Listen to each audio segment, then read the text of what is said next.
Gagi, ang dami-daming moments na pahiyang-pahiya itong si Ridon.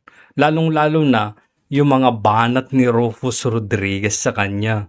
Baon na baon, pahiya ang ridog. Aw, aw, aw, aw, aw, aw, aw.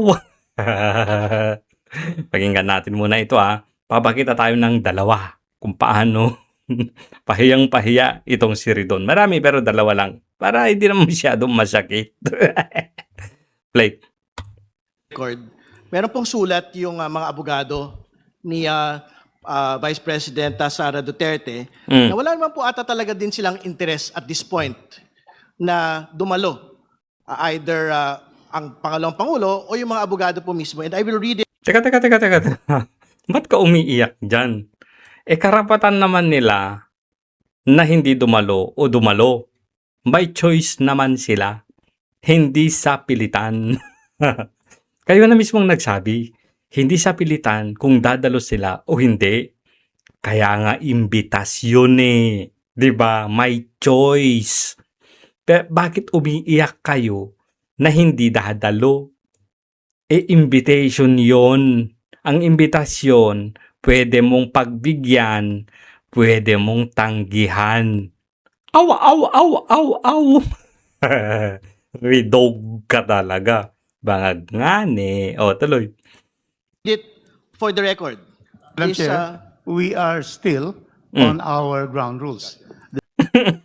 Pinigilan. Masyado ka kasing atat. Nasa ground rules pa lang ang pinag-uusapan ninyo. Gusto mo nang isingit yung propaganda mo at yung pag-iyak mo at yung pagkahol mo. Aw, aw, aw, aw, aw. Discussion, so that can probably wait and we will be able to discuss that. No, just Because to- we are now on approving the ground rules. We are not yet Correct. determining what the council or the vice president is proposing or manifesting to us. For the Correct. guidance of the justice members, there is a pending motion for the approval of the ground rules read by the Honorable Zamora.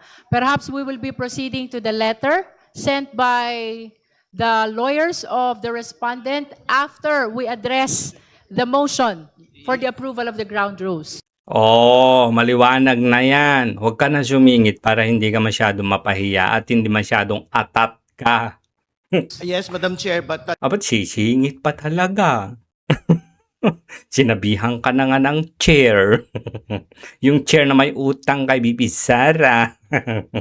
just to make the point that even if we talk about a conceptual matter relating to the right to counsel, if the counsels themselves are actually questioning these proceedings and the Vice Mamaya ka nga. Ang kulit mo eh. Nasa ground rules pa nga lang eh. Kumakahol ka na. Aw, aw, aw, aw, aw, aw. President herself is questioning this proceeding, Tignan mo yung tsura niya oh. Parang nanlilisik yung mata at parang popcorn na yung ilong oh. Papasok na yan oh. Parang mas maluwag na sa Strait of Hormuz yung ilong mo eh. Aw, aw, aw, aw, aw, aw, aw. I think that needs to be placed on record, Madam Chair. So I will read it.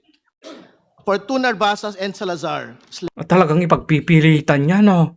Madam Chair. The Honorable Committee. Ridon That is will be out of order. requested to defer the discussion on the letter of Fortuna Narvasa until we address the pending motion before the committee. Basag. Diyan ka muna sa gilid. Tali nyo muna. Atat eh. Sobrang atat eh. O, punta tayo dito sa pangalawa. Mas malala to. Mas malala. Nangangamoy unconstitutional itong impeachment dahil sa pinaggagawa ninyo dyang mga ngane. relating again to Salen and unexplained wealth. Nandyan na naman tayo sa unexplained wealth na yan. Salin na yan. Sabi nga ni yung salin, hindi nyo na jurisdiction yan. Mapilit pa rin talaga kayo eh. I move that a subpoena duces tecum and ad testificandum be issued to the following: a representative from the Securities and Exchange Commission, and to bring certified true copies of the General Information Sheet and audited financial statements of the following entities: Gagi, dami ah. Lahat na lang. Baka gusto mo na din kunin yung resibo ng grocery nila.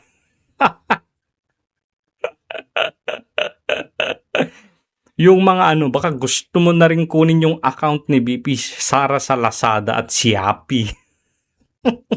Ilagay mo na, nahiya ka eh. Metro City Chow Foods Corp, formerly City Hall King Chow Foods Corp, Oh, ang dami pala nilang ibang negosyo. Tapos may unexplained wealth? Ha? Eh, ikaw mismo ang nagsasabi, pinapasugpi na mo yung mga records ng mga businesses nila. Ano ba yun? for the years 2007 onwards, GenCorp Industries Inc., Oh? formerly Times Square B Foods Corp. And Great Jolly Times Food, Oh? Ang dami! Ang dami! for the years 2021 onwards, Carpio Lawyers, But 2021 onwards? 2022 naging BP Sara. formerly Carpio Duterte, for the years 2007 onwards, 2007? Ang layo mo na. 888 Bistro, for the years 2021 onwards, Eh, ang dami na lang pala nilang businesses, no? Kale 88 Foods Corp, Oh? for the years 2021 onwards, Madayo Fisheries Corp. for the years 2021 onwards, Gagi, ang daming businesses. Mati City Ice Plant and Cold Storage Inc. for the years 2023 onwards, Amianan Shores Inc. Gagi, ang dami. for the years 2023 onwards, Geometry Security and Investigation Agency Inc. for the years 2023 onwards, and Cable to 88 Shipping and Marine Services Inc. for the years 2024 onwards. Hindi ba yan nagpapatunay doon sa sagot ninyo na may ill-gotten wealth si BP Sara? Ang dami pala nilang negosyo. Kayo din yung naglaglag sa sarili ninyo. Kayo yung nagbigay ng ebidensya para patunayang walang ill-gotten wealth si BP Sara kasi ang dami pala nilang negosyo. Tanga! Boboridog ka talaga. So moved, Madam Chair. There is a motion for issuance of subpoena ad testificandum to the representative of Securities and Exchange Commission, as well as of subpoena duces tecum with respect to the general information sheet and annual financial statements of the business establishments mentioned already by the Honorable Ridon. Do I hear a second? The same has been seconded. Is there any objection? Madam Chair, objection. And You're recognized, Honorable grounds for Rodriguez. Eto na. Sabog ka dito. objection. May I know first why these companies registered with the SEC will be subpoenas in its record? Is there a nexus between this to the allegations in the complaint, third and fourth complaint? May we know the relevance of these corporations to the present impeachment case against the Vice President? The proponent first, Honorable Ridon, followed by the Honorable Keith Flores. Mahalaga po yung pagpapaliwanag mula sa sa mga kinita po ng mag-asawang Duterte Carpio from their own personal income, which will be reflected from the annual income tax returns. So wala pa rin talaga kayong ebidensya, no? Fishing expedition nga to. Walang records. Ang meron lang sila, alegasyon na merong hindi may paliwanag na yaman si BP Sara. Pero wala silang patunay, guys. Pero pumasa ito na may sufficiency in substance. At may grounds. Sufficiency and grounds. At may ultimate facts. Wawa. Pangalawa, mula din po doon sa mga corporate documents kung saan po sila kasali. Sapagkat doon po natin makikita kung yung pong mga other lawful income para maipakita na ang lahat po ng kanyang kinita over the course of 17 years from 2007 ay mga lehitimo pong kita. mula sa sahod at mula po sa kinita mula sa propesyon at mula po sa mga negosyo. So merong patunay, merong justifications na meron silang mga ibang source of income bukod sa kanilang sahod. May mga businesses eh. May profession din sila kasi abogado yung mga yan. So doon pa lang sana, justified na yun eh. 17 years. Hindi naman yan nagkuyakoy, nagnegosyo, nagtrabaho. Di ba? So, anong katarantaduhan ito, Ridog? Meron pong clear relevancy. Ito pong mga SEC documents po na ito dahil dito natin makikita kung kumita ba o hindi ito pong mga kumpanya na ito sapagkat kung kumita po ito, maipapaliwanag ng atin pong pangalawang Pangulo at ng kanya pong mister na talaga pong kumita ng tama over the course of 17 years from other lawful income katulad ng propesyon at iba pang mga negosyo ang kanila pong pagsasama. So dito po maipapakita ng ating pong pangalawang Pangulo na hindi po unexplained wealth.